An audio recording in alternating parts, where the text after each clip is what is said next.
ओं मुनित्रयं नमस्कृत्य भक्तिः परिभाव्य च वैयाकरणसिद्धान्तकौमुदीयं विरच्यते। सर्वेभ्यः श्रोतृभ्यः नमः। अस्माभिः गतपाठे यद्यत् पठितं तद् एकवारं स्मरामः। वयं वैयाकरणसिद्धान्तकौमुदी इत्याख्यस्य ग्रन्थस्य तत्र तद्धितेषु भावकर्मप्रकरणे भवामः। प्रकरणस्यास्य अस्माकं क्रमे तत्र तृतीयः पाठः गतपाठः प्रवृत्तः। अस्मिन् तृतीये पाठे वयं यद्यत् पठितवन्तः तत् एकवारं स्मरामः। तत्र सर्वादौ अस्माभिः सूत्रं पठितं पृथ्वादिभ्य इम्निज्वा इति। तत्र उक्तं यत् वावचनम् अणादिसमावेशार्थम् इति। नाम वावचनं यद्वर्तते तद् अणादिसमावेशार्थं, नाम अणादयः ये प्रत्ययाः अग्रे वक्ष्यन्ते तेषामपि समावेशः भवतु तदर्थं। सम्यक्। तदनन्तरं तत्र प्रथिमा इत्यादिरूपसाधनाय तत्र पृथु इत्यादिषु रूपेषु शब्देषु वा यः ऋवर्णः श्रूयते तस्य र इति आदेशार्थं षष्ठाध्यायस्य सूत्रम् अस्माभिः पठितं ऋतो हलादेर्लघोः इति। तत्र हलादेर्लघोः ऋकारस्य रः स्यात् इष्ठे मेयस्सु इति उदाहरण इति सूत्रस्य अर्थः अस्माभिः पठितः। ततः अग्रे सूत्रं तत्र पठितं टेः इति। भस्य टेर्लोपः स्यात् इष्ठे मेयस्सु इति तस्य अर्थः दृष्टः। पृथोः भावः प्रथिमा इमनिचः पक्षे, तत्र पार्थवम् अणः पक्षे, त्वपक्षे पृथुत्वं, तल्पक्षे पृथुता इत्येवं रीत्या चत्वारि रूपाणि अत्र भवन्ति इति अस्माभिः दृष्टम्। ततः मृदिमा, मार्दवं, मृदुत्वं, मृदुता इत्यादीनि रूपाणि अपि चिन्तितानि। तदनन्तरं सूत्रं पठितं वर्णदृढादिभ्यश्यञ्च इति। तत्र वर्णवाचकाः सन्ति ये शब्दाः, दृढादिगणे च पठिताः सन्ति ये शब्दाः, तेभ्यः शब्देभ्यः श्यङ् इति प्रत्ययः भवति। अपि च इमनिच् अपि भवति, चकारात् इमनिचः अपि अत्र स्वीकारः भवति। सम्यक्। ततः अत्र अनन्तरम् अस्माभिः शौक्ल्यं, शुक्लिमा, दार्ढ्यं, दृढिमा इत्यादीनि अन्यानि अपि रूपाणि साधितानि। समीचीनम्। तदनन्तरं वार्तिकम् एकम् अस्माभिः पठितं पृथु मृदु भृशकृशदृढपरिवृढानामेव रत्वम् इति नियमार्थकं वार्तिकं। नाम एतेषामेव शब्दानां यः ऋवर्णः वर्तते तस्य एव र इति रेफाकारसङ्घातभूतः आदेशः भवति इति भावः इत्यर्थः पठितः। दृढिमा इति रूपं साधितं। तत्र षकारः ङीषर्थः भवति, अतः लोकात् तत्र श्रियन्ताः ये तावत् श्रूयमाणाः वर्तन्ते स्त्रियां तत्र ङीष् भवतु स्त्रियाम् इत्यर्थं षित्करणं तत्र कृतम्। अतः औचिति याथाकामी इति रूपद्वयं तत्र अस्माभिः दृष्टं। यद्यपि तत्र श्यै गुणवचनब्राह्मणादिभ्यः कर्मणि च इत्यनेन एव भवति इति। तदनन्तरं गुणवचनब्राह्मणादिभ्यः कर्मणि च इति सूत्रम् अपि अस्माभिः पठितम्। तत्र चाद्भावे नाम कर्मणि अपि भावे अपि अत्र प्रत्ययः भवति इति भावः, श्यै इति भवति इति भावः। अतः रूपं तत्र दृष्टं जडस्य कर्मभावः वा जाड्यम् इति। मूढस्य भावः कर्म वा मौढ्यम् इति च रूपान्तरं दृष्टम्। एवमेव ब्राह्मणस्य कर्मभावः वा ब्राह्मण्यम् इति अपि रूपं तत्र अस्माभिः दृष्टम्। सम्यक्। तदनन्तरं तत्र वार्तिकम् अथवा गणसूत्रम् अस्माभिः पठितम्। अर्हतो नुं च इति। नाम अर्हत् इति शब्दात् नुं प्रत्ययः भवति, षै प्रत्ययः भवति। अर्हत् इति शब्दस्य नुमागमश्च भवति। तच्च मिदचोन्त्यात् परः इत्यनेन अन्त्यात् अचः परतः आगत्य तिष्ठति। अतः तत्र अर्हतः भावः कर्म वा आर्हन्त्यम् इति रूपं नपुंसकलिङ्गे स्त्रीलिङ्गे आर्हन्ति। यतः नपुंसकलिङ्गे अपि स्त्रीलिङ्गे अपि अत्र प्रयोगश्रवणं वर्तते, अतः ष्यञः पक्षे तत्र अतः नपुंसकलिङ्गे आर्हन्त्यं, स्त्रियः स्त्रीलिङ्गपक्षे तत्र ङीषन्तत्वात् आर्हन्ति इति रूपम् अपि अस्माभिः साधितं। ब्राह्मणादिगणे पठिताः ये शब्दाः ते शब्दाः अपि अस्माभिः तत्र पठिताः। अयम् आकृतिगणः भवति इत्यपि कश्चन सिद्धान्तः तत्र अस्माभिः ज्ञातः। ततः तत्र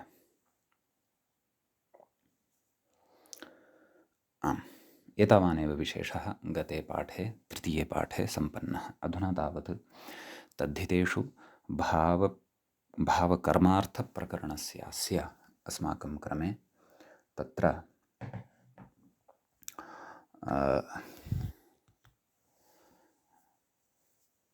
अग्रिमः पाठः, चतुर्थः पाठः आरब्धः भवति।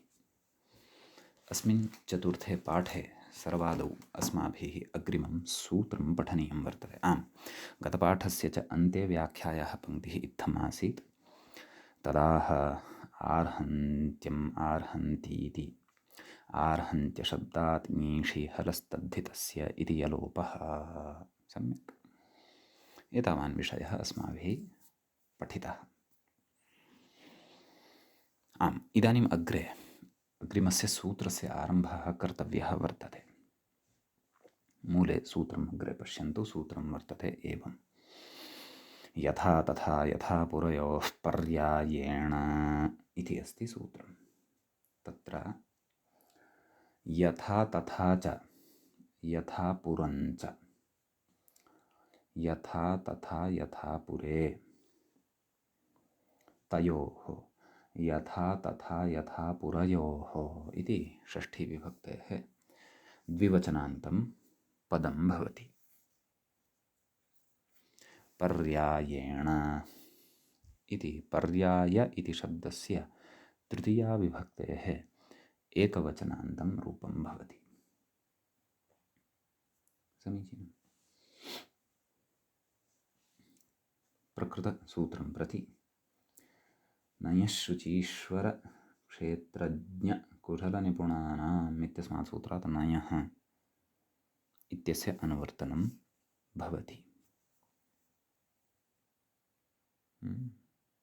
कथयिष्यति व्याख्याता अग्रे। अपि च तद्धितेषु चामादेः इति सूत्रं, किति च इति सूत्रम्, अचोञ्ञणिति इति सूत्रं, ऋजेर्वृद्धिः इत्यतः वृद्धिः, अर्थात् परिमाणस्य पूर्वस्य तु इत्यस्मात् सूत्रात् पूर्वस्य उत्तरपदस्य अङ्गस्य एतानि पदानि एते च अधिकाराः अत्र अनुवर्तन्ते। व्याख्यात्रापि वक्ष्यते, तदपि द्रक्ष्यामः। अयं विषयः अथवा इदं सूत्रं तद्धिताधिकारस्थं न वर्तते। इदं तु पश्यन्तु, सप्तमाध्यायस्य तृतीयपादस्य 31 सूत्रं वर्तते। अङ्गाधिकारस्थः अयं विषयः भवति। उभयपदादिवृद्धिविधान प्रकरणस्थम् इदं सूत्रं भवति। सम्यक्। किं कथयति व्याख्याता इति अधुना पश्यामः। कथयति यथा तथेति निपातसमुदायः इति। नाम द्वयोः अव्यययोः समुदायः अयं यथा तथा यथा पुरम् इति पुराशब्देन पदार्थानतिवृत्तौ अव्ययीभावः यथा पुरम् इत्यत्र यथा पुरा तत्र पदार्थानतिवृत्तौ पुरा अनतिक्रम्य यथा पुरं यथा शक्तिम् अनतिक्रम्य यथा शक्ति इति खलु साधितं तद्वत् प्रकृतेऽपि कथयति पदार्थ अनतिवृत्तौ अव्ययीभावः इति सम्यक्। ततः अग्रे कथयति इमौ शब्दौ नञ् पूर्वपदौ ब्राह्मणादि इति नाम यथा तथा इति शब्दः अपि च यथा पुरम् इति शब्दः यथा पुर इति च शब्दः नञ् पूर्वपदौ नाम एतयोः द्वयोः अपि पूर्वपदं नञ् भवति नञ् अव्ययं यद् वर्तते ब्राह्मणादि नाम ब्राह्मणादिगणे पठितौ वर्तेते इति ब्राह्मणः आदिः वर्तते ययोः तादृशौ एतौ द्वौ शब्दौ ब्राह्मणादि वर्तेते इति भावः सम्यक्। अग्रे गच्छति तयोः श्ञञ् आदिवृद्धौ विशेषणाः इति तदेव गुणवचनं ब्राह्मणादिभ्यः कर्मणि च तत्र तेन सूत्रेण यथा तथा अयथा तथा इति सङ्घातात् अपि च यथा अयथा पुर इति सङ्घाताच्च इति पदाच्च षञ् इति प्रत्ययः भवति एवं खलु। तर्हि तत्र तदेव कथयति तयोः ष्ञञ् आदिवृद्धौ विशेषणाः नाम आदिवृद्धौ प्राप्तायाम् इति भावः आदिवृद्धौ प्राप्ता भवति यतः तत्र विशेषः उच्यमानः वर्तते यथा तथा पुरयोः पर्यायेण इति सूत्रम् अस्माभिः आरब्धमेव तस्य पदच्छेदादिकमपि कृतम्। अग्रे व्याख्याता कथयति आदिवृद्धिप्रकरणे उत्तरपदस्य पूर्वस्य च इत्यधिकारे इदं सूत्रं नाम यत्र उत्तरपदस्य इत्यपि अधिकारो भवति पूर्वस्य इत्यपि अधिकारो भवति अतः तादृशप्रकरणे तादृशस्थाने इदं सूत्रं भवति इति सम्यक्।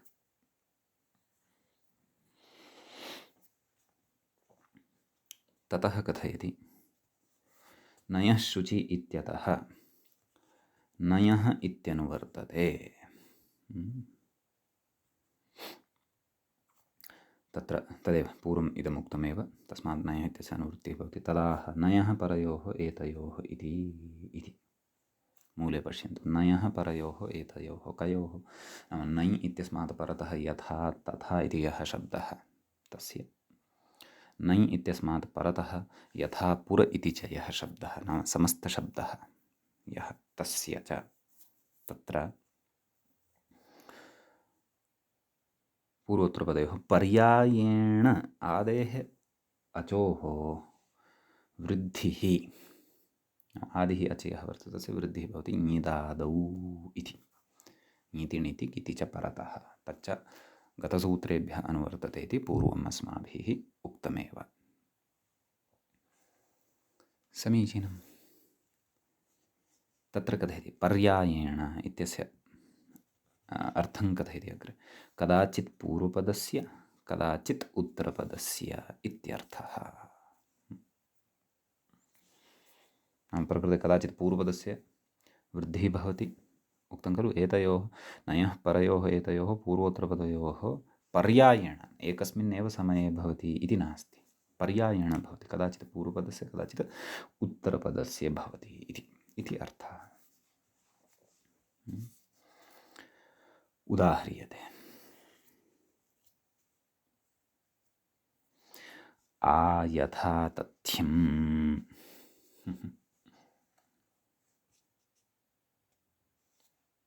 एवं खलु आयथा तथ्यं, परन्तु ततः पूर्वं मूले किमुक्तं तत् पश्यन्तु। अयथा तथा भावः, कर्मार्थः अपि स्वीकर्तुं शक्यः इति द्रष्टव्यं तद् सङ्गतेः अनुसारम्। अयथा तथा भावः, एवं खलु तत्र अयथा तथा इत्यस्मात् षै प्रत्ययः। अयथा तथा इत्यत्र नै पूर्वकत्वम् अस्ति। अत्र पूर्वपदं नै अस्ति, यः अरूपेण श्रूयमाणः वर्तते। उत्तरपदं तु यथा तथा इति वर्तते। सम्यक्। अग्रे कथयति, नाम अयथा तथा भाव इति मूले विग्रहः दर्शितः वर्तते। स्थितिः तु अत्र अयथा तथा श्यञ्, अयथा तथा य इति भवति। तत्र कथयति प्रथमं रूपं तत्र दत्तम् आयथा तथ्यं कथयति व्याख्याता। यथा तथा इति निपातनात् श्यञ् पूर्वपदस्य आदिवृद्धिः। निपातनात्, यथा तथा इति निपातनात्, निपातनात् वा निपातात् वा, निपातसङ्घातः खलु एषः। तत्रापि अयथा तथा इत्यस्मात् श्यञ् विधीयते मानव। अतः अत्र यथा अयथा तथा इति नाम नै पूर्वकात् यथा तथा इति निपातात् श्यञ् इति वक्तव्यम् इति मम भाति प्रकृते। एवं खलु नै पूर्वकात् अयथा तथा यथा तथा इति निपातात्, निपातनात् इति, निपातनं तु कस्यापि न कृतमस्ति अत्र।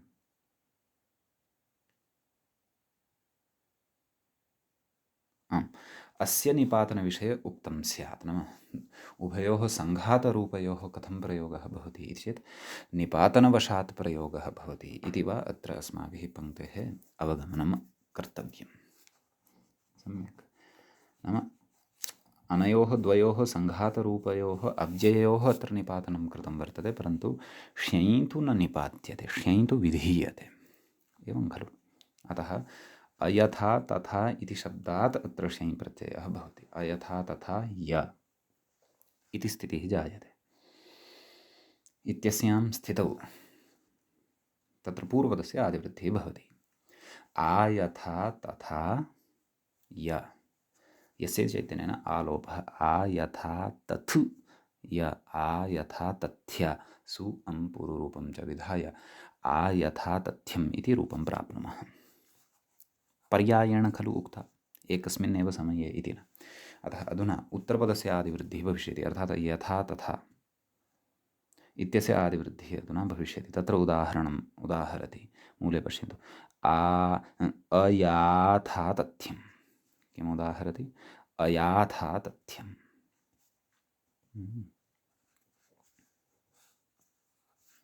तत्र व्याख्याता कथयति उत्तरपदस्य आदिवृद्धिः नाम एतेनैव सूत्रेण, यथा तथा पुरयोः पर्यायेण इत्यनेन एव सूत्रेण तत्र, अपि च श्यञ् तु गुणवचनब्राह्मणादिभ्यः कर्मणि च इत्यनेन एव तदपि स्मर्तव्यम्।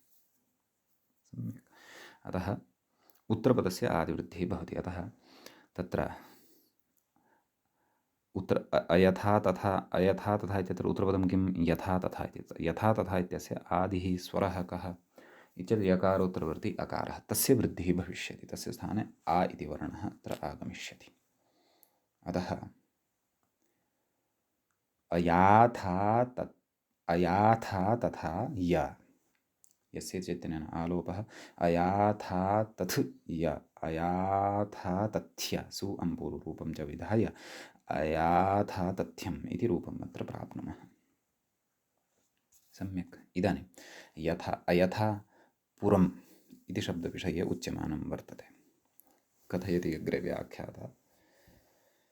यथा पुरशब्दात् श्ञि, यथा पुर इति शब्दः भवति, तस्मात् श्ञि प्रत्ययः विधीयते। एवं खलु। तस्य य अवशिष्यते। कथयति पूर्वपदस्य आदिवृद्धिः।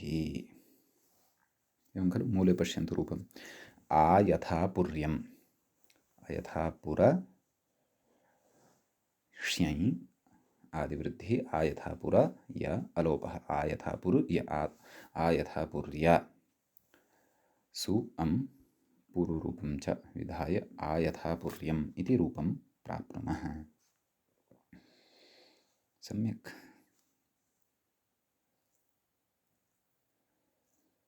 अग्रे मूले उक्तम् अयाथापुर्यं तत्र व्याख्याता कथयति उत्तरपदस्य आदिवृद्धिः। अत्र तु यथा पुर इति यद् उत्तरपदं वर्तते तस्य आद्यस्य स्वरस्य वृद्धिः भवति, अतः अयाथापुर्यम् इति रूपं सिद्धं भवति इति भावः। सम्यक्। श्यञ् अत्रापि पूर्ववदेव गुणवचनब्राह्मणादिभ्यः कर्मणि च इत्यनेन। अग्रे कथयति आपादपरिसमाप्तेरिति। तत्र मूले पश्यन्तु आपादसमाप्तेः भावकर्माधिकारः इति व्याख्याता कथयति अत्र व्याख्यानमेव शरणम्, अर्थात् कस्मिन् पादे वयं स्मः? पञ्चमाध्यायस्य प्रथमपादे वयं स्मः। अतः अस्य पादस्य समाप्तिं यावत् ब्रह्मणस्त्वः इत्येव किल अन्तिमं सूत्रमिति स्मरामि। समाप्तिं यावत् तत्र भावकर्मोः समाप्तेः भावकर्माधिकारः भवति। नाम भाव इत्यस्य कर्म इत्यस्य च, नाम इतः अग्रे भावार्थे कर्मार्थे च अस्माभिः प्रत्ययाः वर्तन्ते पठनीयाः इति भावः। एवं किल सत्यं ब्रह्मणस्त्वः इत्येव अन्तिमं सूत्रमत्र भवति। ततः द्वितीयपादस्य आरम्भः अग्रिमप्रकरणात् भविष्यति। समीचीनम्।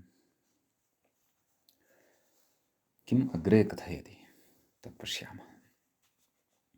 आम्, अग्रे वार्तिकम् एकं वर्तते, चतुर्वर्णादीनामिति इङ्गितं करोति व्याख्याता। मूले पश्यन्तु चतुर्वर्णादीनां स्वार्थे उपसङ्ख्यानम् इति उक्तवान्।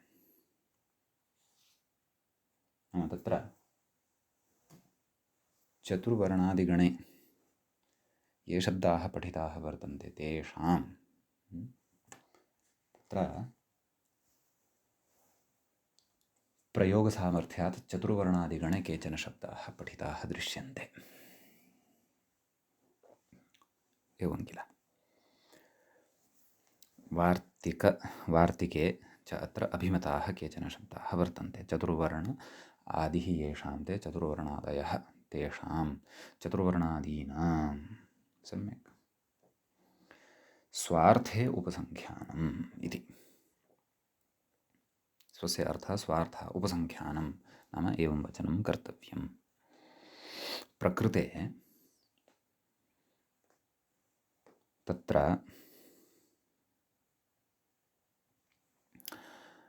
भावे अथवा कर्मार्थे वा, भावार्थे वा कर्मार्थे वा तत्र प्रत्ययः श्यै प्रत्ययः न भवति चतुर्वर्णादिगणे पठितेभ्यः शब्देभ्यः। एवं खलु तत्र एते चतुर्वर्ण इत्यादयः ये शब्दाः वर्तन्ते ते ब्राह्मणादिगणे तु न पठिताः दृश्यन्ते। अयं भिन्नः एव गणः, वार्तिकगतः गणः अयम् इति मम भाति। तथैव अस्ति प्रायः। अस्तु, तद् व्याख्याता वार्तिकस्य अर्थं कथयन्नस्ति। चतुर्वर्णादिभ्यः स्वार्थे शयः उपसङ्ख्यानं, नाम अत्र स्वार्थे शय् प्रत्ययो भवति। एवं किल। किञ्च अत्र भावशब्दस्तु अस्माभिः पूर्वं ज्ञातः, तस्य भावस्त्वतलौ इति। प्रकृतिजन्यबोधे प्रकारो भावः इत्युक्तं। प्रकृतिकर्म नाम कर्तुरीप्सितं कर्म इति न। कर्म नाम तस्य कश्चन तेन क्रियमाणा काचित् क्रियाविशेषः। इत्येव सद्यः एतावता विवरणेन अस्माभिः ज्ञातं वर्तते। विशेषः अग्रे कश्चन आगमिष्यति चेत् द्रक्ष्यामः। भवतु। तत्र उदाह्रियते, व्याख्याता इङ्गितं करोति, सर्ववेदाः इति। तत्र तु सः तु अग्रिमः विषयः, परन्तु ततः पूर्वं मूले उदाहरणानि उक्तानि वर्तन्ते, तानि पश्यामः। कथयति, चत्वारः वर्णाः चातुर्वर्ण्यम् इति उच्यते। चत्वारः वर्णाः इत्यस्मिन्नेव अर्थे तत्र चतुर्वर्ण इति शब्दात् चत्वारः च एते वर्णाः च, एवं खलु, सप्त च एते ऋषयः इति वत् चत्वारः च एते वर्णाः च इति दिक्सङ्ख्यासंज्ञायाम् इत्यनेन समासः कर्तुं खलु शक्यः इति अहं चिन्तयामि। अतः चतुर्वर्ण इत्यस्मात् शब्दात् नैव, तेन न, परन्तु तद्धितार्थोत्तरपदसमाहारे च इत्यनेन अत्र समासः कर्तव्यः, एवं किल। अत्र द्विगुसमाहारः अत्र अवगन्तव्यः। अस्तु, तर्हि चतुर्वर्ण इति शब्दः, तस्मात् षेञ् प्रत्ययः यः, सः चत्वारः वेदाः इत्यस्मिन् अर्थे एव विधीयते, भिन्नार्थे तु न विधीयते, एवं खलु इति स्मर्तव्यम्। अतः चतुर्वर्ण ष्यञ् आदिवृद्धिः, चातुर्वर्ण य अन्त्यस्य अकारस्य लोपः, चातुर्वर्ण्य चातुर्वर्ण्य, तदनन्तरं सु अम्पूर्वरूपं च विधाय चातुर्वर्ण्यम् इति रूपं प्राप्नुमः। सम्यक्। ततः अग्रे चातुराश्रम्यं, चातुर्वर्ण्यम् इत्यस्य कः अर्थः? चत्वारः वेदाः, तावदेव। इदानीं चातुराश्रम्यम् इति साध्यते अग्रे। तत्र चतुराश्रम इति शब्दात्, तत्रापि चतुर् आश्रम इत्यनयोः तद्धितार्थोत्तरपदसमाहारे इत्यनेन समासः तत्र चतुराश्रम इति शब्दः सिद्धः भवति। ततः स्वार्थे ष्यञ् प्रत्ययः, केन? चतुर्वर्णादीनां स्वार्थे उपसङ्ख्यानम् इत्यनेन। अतः चतुराश्रम ष्यञ्, चतुराश्रम य आदिवृद्धि, चातुराश्रम य, मकारोत्तरवर्तिनः अकारस्य लोपः, चातुराश्रम य चातुराश्रम्य, सु अम्पूर्वरूपं च विधाय चातुराश्रम्यम् इति रूपं तत्र वयं प्राप्नुमः। समीचीनम्। अग्रे किं? त्रैस्वर्यम् इति। कथम् अत्र विग्रहः?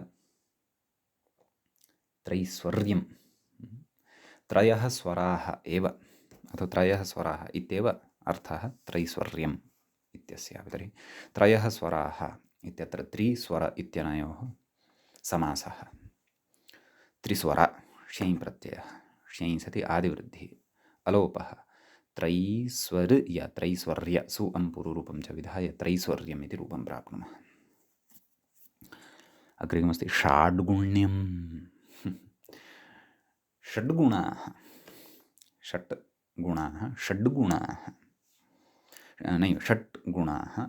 अत्र तद्धितार्थोत्तरपदसमाहारजनेन समासे सति ष्यञ् इति प्रत्ययः, तस्य य अवशिष्यते। षड्गुण य आदिवृद्धि, षाड्गुण य, एवं किल।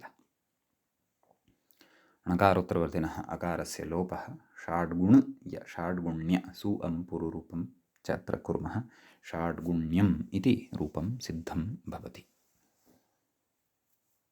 सम्यक्। ततः सैन्यम् अग्रे रूपं, चतुर्वर्णादिशब्दे सेना शब्दः अपि पठ्यते। सेना एव सैन्यं, ष्यञ् स्वार्थे भवति इति वार्तिकेन उच्यते। अतः सेना ष्यञ्, सेना य आदिवृद्धि, सैना य, सैन य सैन्य, सु अम्पूर्वरूपं सैन्यम् इति सिद्ध्यति। सम्यक्। सान्निध्यं, सन्निधिः सान्निध्यं, सन्निधिः इत्यस्मात् शब्दात् षै प्रत्ययः आदिवृद्धिः इलोपः सान्निध्य सु अं पूर्वरूपं सान्निध्यम् इति सिद्ध्यति। समीचीनं। सामीप्यम् एवं खलु, समीपमेव सामीप्यम्, अतः समीप षै सामीप्यम्। औपम्यम्, उपमा एव औपम्यं, सम्यक्। त्रैलोक्यम् एवं खलु, त्रिलोकी एव त्रैलोक्यम् इति तत्र ज्ञेयम्। अत्र चतुर्वर्णादिगणे के शब्दाः सन्ति, एकवारं सः गणः क्वचित् मया दृश्यमानः वर्तते टीकान्तरे, अतः तं गणं पठामि। चतुर्वर्ण, चतुराश्रम, सर्वविद्या, त्रिलोक, त्रिस्वर, षड्गुण, सेना, अनन्तर, सन्निधि, समीप, उपमा, सुख, तदर्थ, इतिह, मणिका। उपमा औपम्यं, सुख सौख्यं, तदर्थ तादर्थ्यम्, इतिह ऐतिह्यम् एवं खलु, मणिक माणिक्यम् इत्यादयः अत्र शब्दाः पठिताः वर्तन्ते, दृश्यन्ते गणे। नाम अत्र वार्तिकमिदम् अतः सूत्रकारेण तु अयं तत्र गणः न कृतः स्यात्, यतः गणपाठकारः पाणिनिः न तु वार्तिककारः। तथापि अत्र गणः यः सज्जीकृतः वर्तते विद्वद्भिः, सः प्रयोगान् दृष्ट्वा सज्जीकृतः स्यात् इति अहम् अनुमिनोमि। अस्तु, अग्रे किं कथयति तत् पश्यामः। व्याख्याता इङ्गितं करोति, सर्ववेदा इति मूले पश्यन्तु।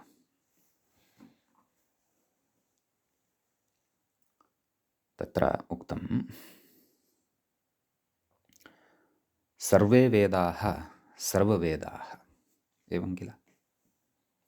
तत्र पूर्वकालैकसर्वजरत्पुराणनवकेवलाः समानाधिकरणेन इत्यनेन समासो भवति। समासेषु अस्माभिः पठितं सर्वसम्बद्धम् उदाहरणम्। तत्र सर्वे वेदाः सर्ववेदाः मूले कथयति तान् अधीते। सर्ववेदः, आं, समासविषये व्याख्यात्रापि उच्यमानमस्ति, पश्यन्तु। पूर्वकाल इति समासः, अस्तु। मूले पश्यन्तु, तान् अधीते, तान् कान्, सर्ववेदान् अधीते, सर्ववेदः एवं खलु। कथयति अग्रे, सर्वादेः इति लुक्, सर्वादेः सादेश्च लुक् इति पूर्वं पठितं खलु अस्माभिः। तेन लुक् भवति, नाम अध्येतृप्रत्ययः यः अण् वर्तते, तदधीते तद्वेद इति यः अण् वर्तते, तस्य लुक् भवति। सर्वादेः सादेश्च लुक् इति पूर्वं पठितम् अस्ति अस्माभिः, अतः तेन लुक् भवति, एवं खलु। तदपि तत्र नाम तद्वचनम् अस्माभिः पूर्वं पठितं वर्तते, सर्वादेर्द्विगोश्च इति चिन्तयामि। वार्तिकमेव अस्ति, तस्य सङ्ख्यामपि स्मारयन् अस्ति मूलकारः। अध्येतृप्रत्ययस्य लुक् इति शेषः, नाम अध्येतृप्रत्ययः नाम तदधीते तद्वेद, सर्ववेदान् अधीते इत्यस्मिन् अर्थे यः अणप्रत्ययः अत्र भवति, तस्य लुक् भवति, सम्यक्। अतः सर्ववेदः इति रूपं तत्र सिद्धं भवति, सम्यक्। परन्तु अत्र श्ययः प्रसङ्गः तु नास्ति। अस्ति अग्रे कथयति अस्ति स एव सार्ववेद्यः एवं खलु। सर्वान् वेदान् अधीते सः कः, सर्ववेदः। स एव सार्ववेद्यः, नाम एतस्यापि चतुर्वर्णादिगणे पाठः मन्तव्यः सर्ववेदशब्दस्य, तस्मात् प्रकृते तत्र षै प्रत्ययः स्वार्थे विधेयः, तदेव कथयति व्याख्याता। स एव सार्ववैद्य इति अग्रे कथयति, सर्ववेदशब्दात् स्वार्थे षै इति भावः। सर्ववेद इत्यस्मात् शब्दात् तत्र षै प्रत्ययः भवति, तस्य य अवशिष्यते। सर्ववेद य, आदिवृद्धिः सार्ववेद य, दकारोत्तरवर्धिनः अकारस्य लोपः सार्ववेद य, सार्ववेद्य। तस्मात् सु तस्य अं पूर्वरूपं सार्ववेद्यं, नैव पुल्लिङ्गे सुप्रत्ययस्य तद् सस्यऋत्वे विसर्गे सति सार्ववेद्यः इति रूपं तत्र सिद्धं भवति। एवं खलु।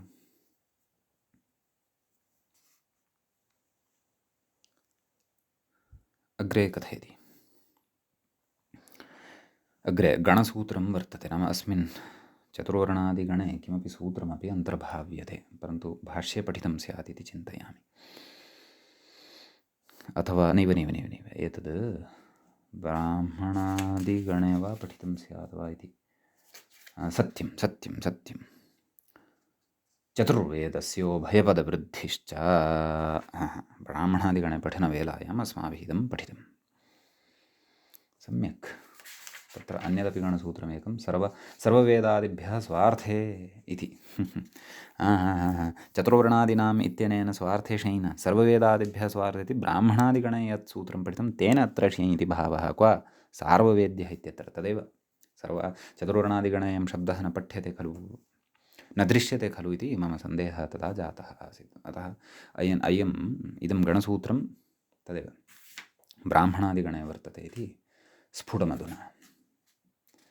अस्तु, तर्हि इदमपि तत्रैव गणसूत्रं वर्तते, किं चतुर्वेदस्योभयपदवृद्धिश्च इति। कथयति व्याख्याता। वार्तिकमिदं ष्ङीति शेषः, नाम कोऽर्थः वार्तिकस्य, चतुर्वेद इति यः शब्दः तस्य शब्दस्य उभयपदवृद्धिः च भवति, नाम उभयपदवृद्धिः षञ् प्रत्ययस्तु भवति, उभयपदवृद्धिरपि भवति इति भावः। एवं किल। चतुरो वेदान् अधीते चतुर्वेदः इति उक्तं। तत्र चत्वारः ये वेदाः वर्तन्ते तान् यः अधीते सः चतुर्वेदः इति कथयति। तद्धितार्थ इति द्विगुः व्याख्याता कथयति। तद्धितार्थोत्तरपदसमाहारे चैत्यनेन प्रकृते द्विगुसमासः अवगन्तव्यः। सम्यक् कथयति। ततः अध्येतृप्रत्ययस्य अणः, एवं खलु। अध्येतृप्रत्ययः कः? अण्। केन? तदधीते तद्वेद। पूर्वं पठितं तदस्माभिः। अणः द्विगोर्लुग्नपत्ये इति लुक्, तेन लुक् भवति। किम् अवशिष्यते? क्षन्तव्यः किम्? आम्, चतुर्वेद इति शब्दः सिद्ध्यति। अग्रे उच्यते स एव वैद्यः। चतुर्वेदशब्दात् षेञ् भवति भावार्थे। षेञ् सति चतुर्वेद य आदिवृद्धिः चातुर्वेद य तकारोत्तरवर्तिनः अकारस्य लोपः भवति। चातुर्वेद य चातुर्वेद्य सुप्रत्ययः सस्य ऋत्विसर्गे सति नैव उभयपदवृद्धिः भविष्यति। अत्र सर्व इत्यस्य सकारोत्तरवर्तिनः अकारस्यापि आवर्णः, वेद इत्यत्र वकारोत्तरवर्तिनः एकारस्यापि ऐ इति वृद्धिवर्णः भविष्यति। अतः चातुर्वैद य अलोपः चातुर्वैद य चातुर्वैद्य सुप्रत्ययः सस्य ऋत्विसर्गे सति चातुर्वैद्यः इति रूपं तत्र सिद्धं भवति। सम्यक्।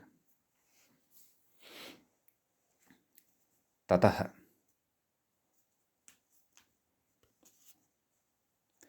अग्रे कथयति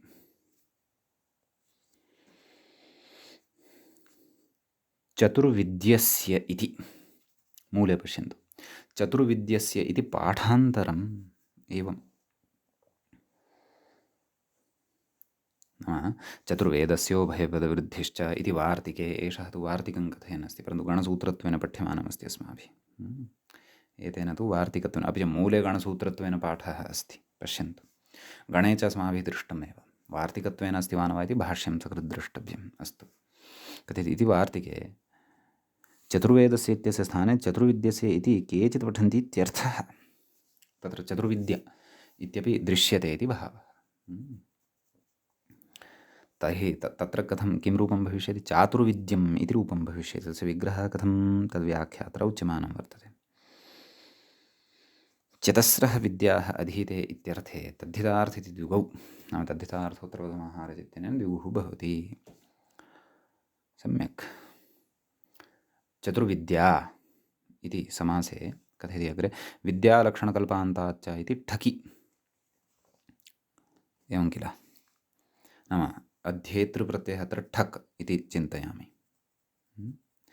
तस्य ठकः द्विगोर्लुग्नपत्ये लुक् कथयति इति तस्य लुकि, नाम ठकः लुक् भवति। किम् अवशिष्यते? चतुर्विद्या इत्येव अवशिष्यते। कथयति चतुर्विद्यशब्दात् स्वार्थे ष्ञै उभयपदवृद्धौ चातुर्वैद्य इति रूपमिति भावः। रूपे तु भेदः नास्ति। चतुर्विद्यस्य इति पाठान्तरं यदि अस्ति तत्र चतुर्विद्यः एव चातुर्वैद्यः, चतुर्वेदः अपि चातुर्वैद्यः, चतुर्विद्यः अपि चातुर्वैद्यः। यतः उभे पदवृद्धौ तत्र वृद्धिव्यत्यासः नास्ति। एकारस्यापि ऐ इति वर्णः वृद्धिवर्णः, इकारस्यापि ऐ इति वृद्धिवर्णः भवति इति भावः।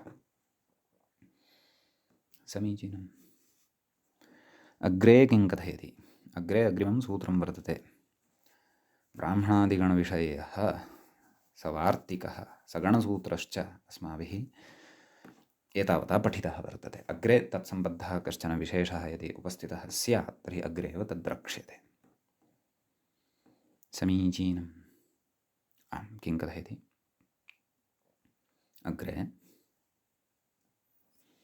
अग्रे अग्रिमं सूत्रं वर्तते। स्तेनाद्यन्नलोपश्च इति। तत्र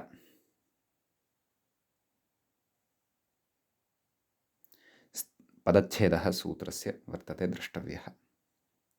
सम्यक्। सूत्रे स्तेनात् इति प्रथमं पदं वर्तते पञ्चम्यन्तं। स्तेन इति शब्दस्य पञ्चमी एषा, एकवचनं। द्वितीयं पदं भवति यत्, तत् प्रथमान्तं भवति, प्रथमाविभक्तेः एकवचनान्तं भवति। न लोपः इत्यपि प्रथमान्तं वर्तते। नकारस्य लोपः, नस्य लोपः, न लोपः। च इति अव्ययपदं भवति। तर्हि स्तेनात् यत् न लोपः च, चत्वारि पदानि अस्मिन् सूत्रे दृश्यन्ते। व्याख्याता कथयति यदिति छेदः, तच्च छेदः, स च छेदः अस्माभिः कृतः, स च छेदः कृत एव। प्रकृते तस्य भावस्त्वतरु इत्यस्मात् तस्य भावः इत्यनुवर्तते। गुणवचनं ब्राह्मणादिभ्यः कर्मणि च इत्यस्मात् कर्मणि इत्यनुवर्तते। प्रत्ययः परश्च म्याप्रातिपदिकात् तद्धिताः समर्थानां प्रथमाद्वा एते च अन्ये अधिकाराः अत्र अनुवर्तन्ते। समीचीनम्।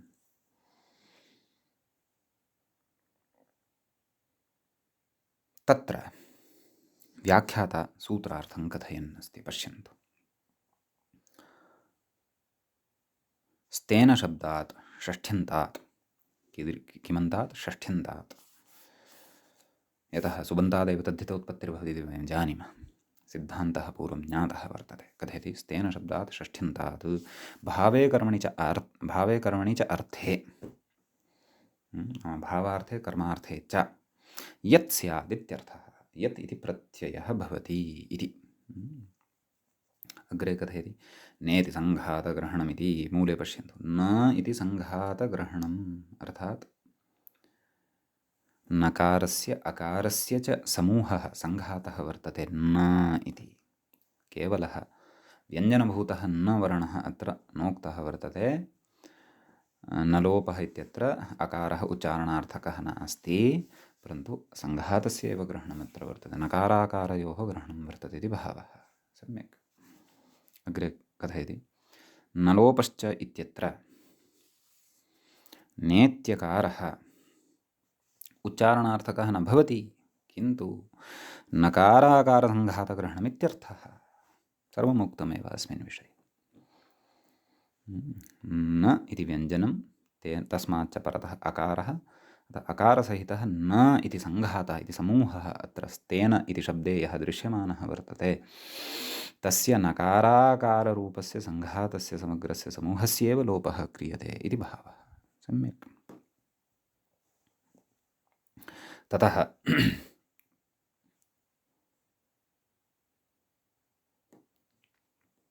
तत्र मूले कथयति,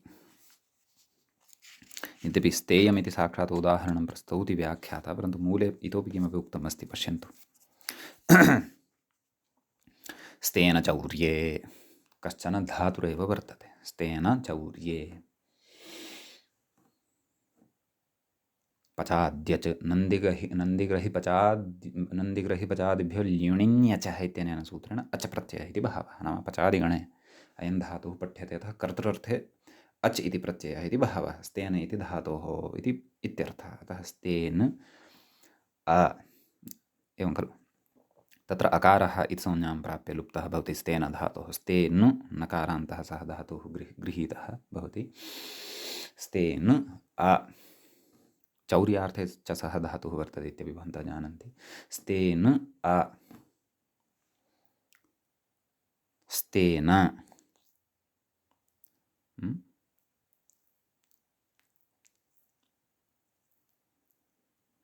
अतः चौर्यं यः करोति सः स्तेनः भवति इति भावः। स्तेन धातोः कर्तृर्थे अत्र अच् प्रत्ययः इति भावः। तदेव अग्रे कथयन्नस्ति।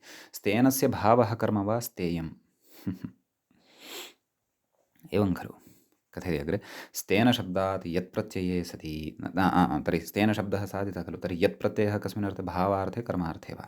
तदेव कथयन्नस्ति। स्तेन शब्दात् यत् प्रत्यये सति नेति सङ्घातस्य लोपः इति भावः। नाम न इति स्तेन इति शब्दे, नाम यत् प्रत्ययः भवति एतेन सूत्रेण स्तेनाद्यन्नलोपश्च इत्यनेन एव भावकर्मार्थे यत् प्रत्ययः, किञ्च स्तेन इत्यत्र यः न इति वर्तते तस्य लोपोऽपि वा न वा? अतः स्तेय इति लभ्यते।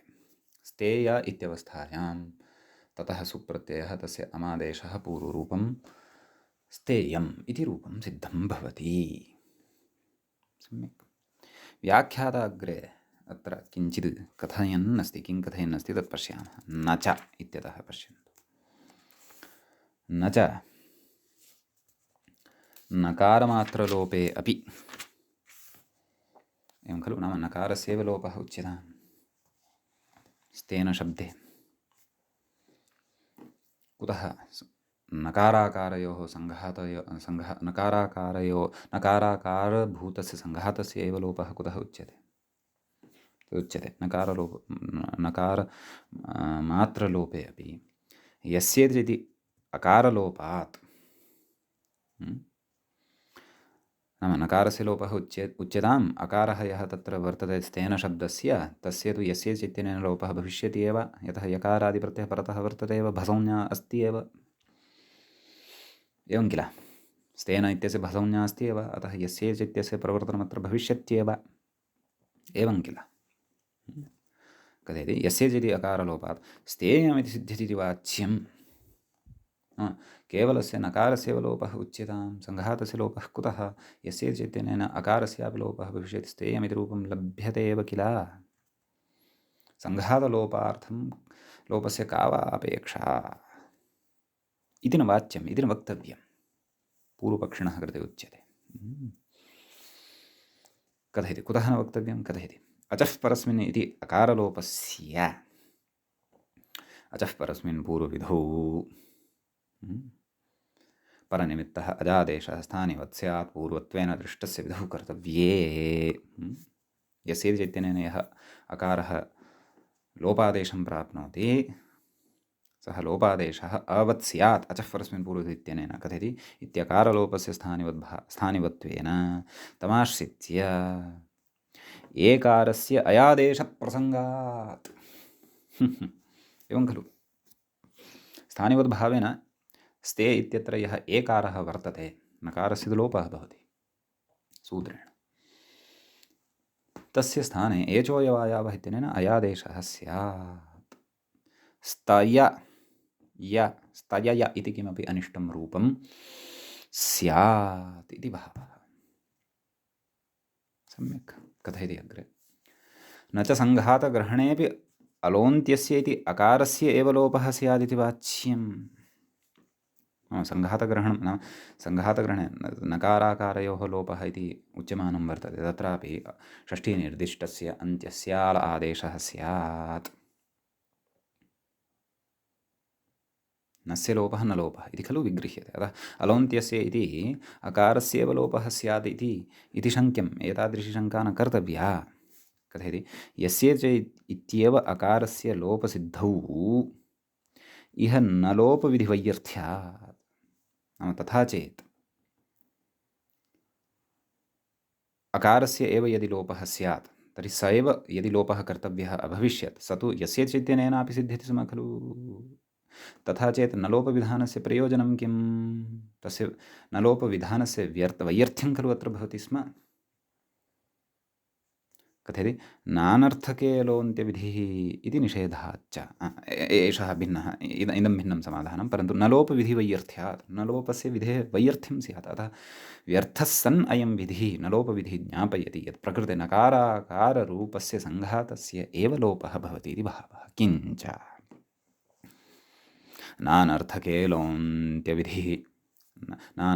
लोन्त्यविधिः ननभ्यासविकारे स्त्रीप्रत्ययप्रकरणे एषा परिभाषा पठिता, तत्र व्याख्यादिषु च बहुत्र दृष्टा स्मृता।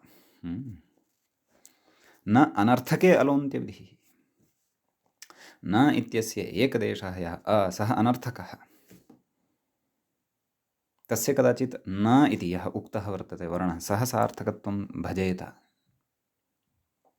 अतः अनर्थके तु अलोन्त्यविधिः न भवत्येव खलु, निषेधः उक्तः वर्तते। अतः प्रकृते अलोन्त्यविधिना अलोन्त्यस्य इत्यनेन अन्त्यस्य अकारस्य लोपेन अत्र लोपः न भवति। अतः प्रकृते नकाराकाररूपस्य सङ्घातस्य एव लोपः वक्तव्यः इति भावः। समीचीनम्। ततश्च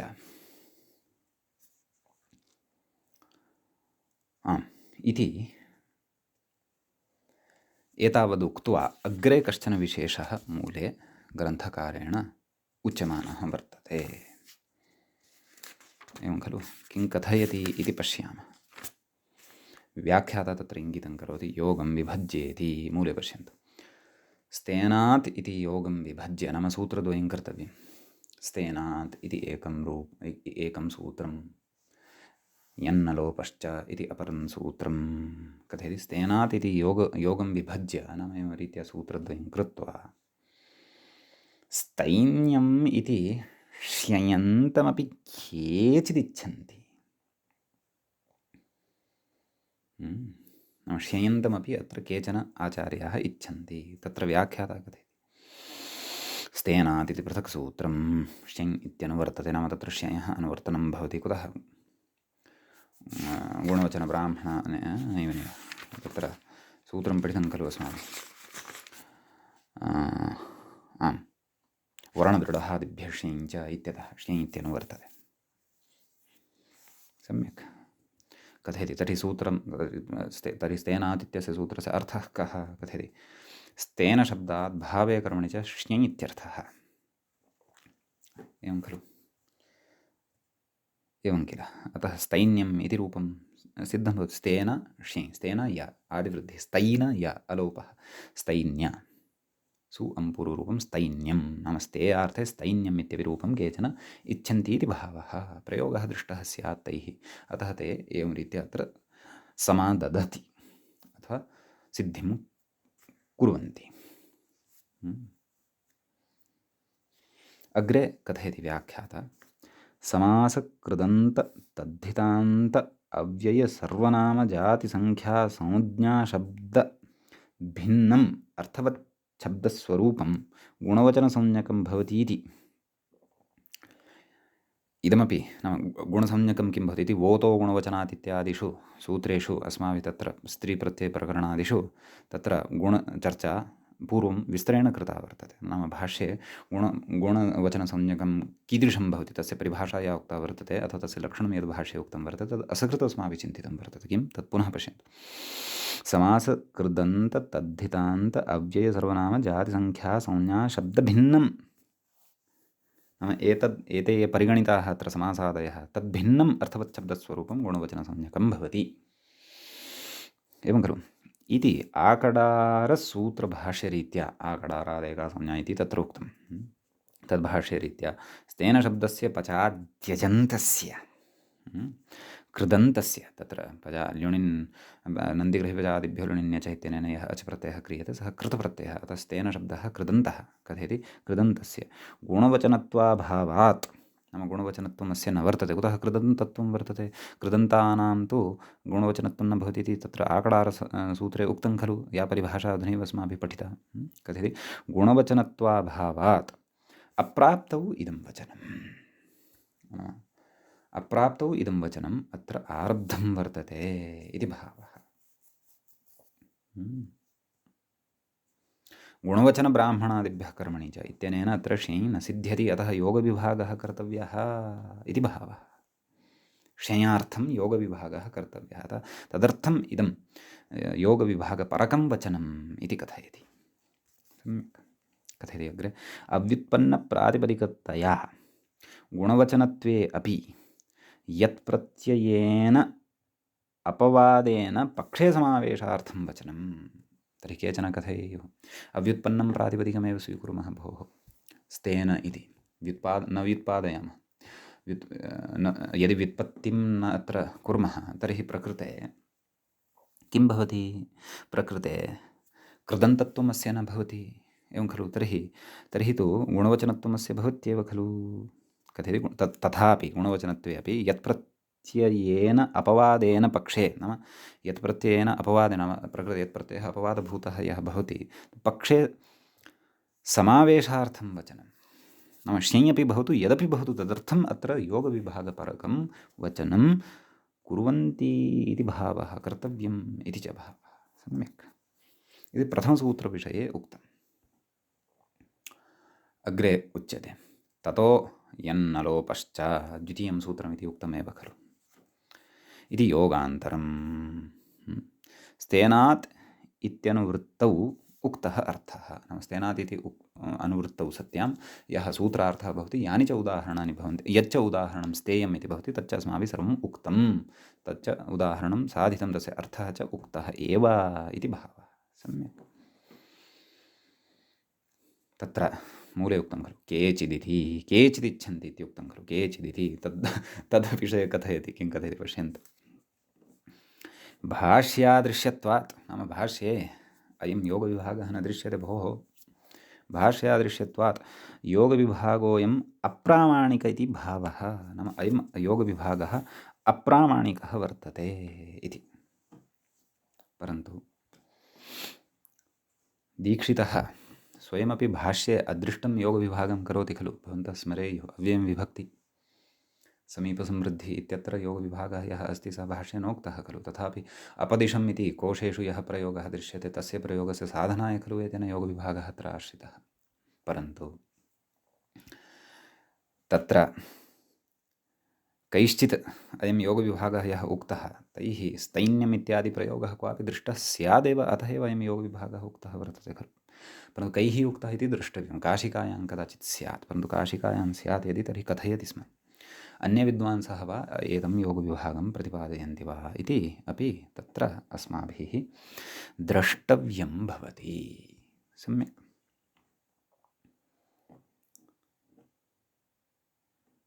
तत्र एतावान् विशेषः अस्मिन् सूत्रे भवति अग्रे अत्र सूत्रम् आरभ्यते अग्रिमं तच्च वर्तते एवं सख्युर्यः इति सूत्रे द्वे पदे स्तः सख्युः सम्यक् सखि इति शब्दस्य ह्रस्व इकारान्तस्य पञ्चमी विभक्तेः एकवचनान्तम् इदं पदं भवति सख्युः यः इति प्रथमान्तं पदं भवति य इति शब्दस्य प्रथमाविभक्तेः एकवचनान्तमिदं भवति प्रकृते तस्य भावस्तोत्रौ इत्यस्मात् सूत्रात् तस्य भावः गुणवचनब्राह्मणादिभ्यः कर्मणि च इत्यस्मात् सूत्रात् कर्मणि प्रत्ययः परश्च न्याप्रातिपदिकात् तद्धिताः समर्थानां प्रथमाद्वा एत्येते च अधिकाराः अनुवर्तन्ते व्याख्याता सूत्रार्थं कथयति सखिशब्दात् षष्ठ्यन्तात् भावकर्मणोः यः स्यात् यः इति प्रत्ययः भवति इत्यर्थः इति एतावन्तम् अस्य सूत्रस्य अर्थं यावदेव अद्य वयम् अत्र पठन्तः स्मः अग्रे वयम् अग्रिमे पाठे पठिष्यामः। अत्रैव अद्य मङ्गलं क्रियते। मुनित्रयं नमस्कृत्य उक्तिः परिभाव्य च वैयाकरणसिद्धान्तकौमुदीयं विरच्यते। एवञ्च तत्र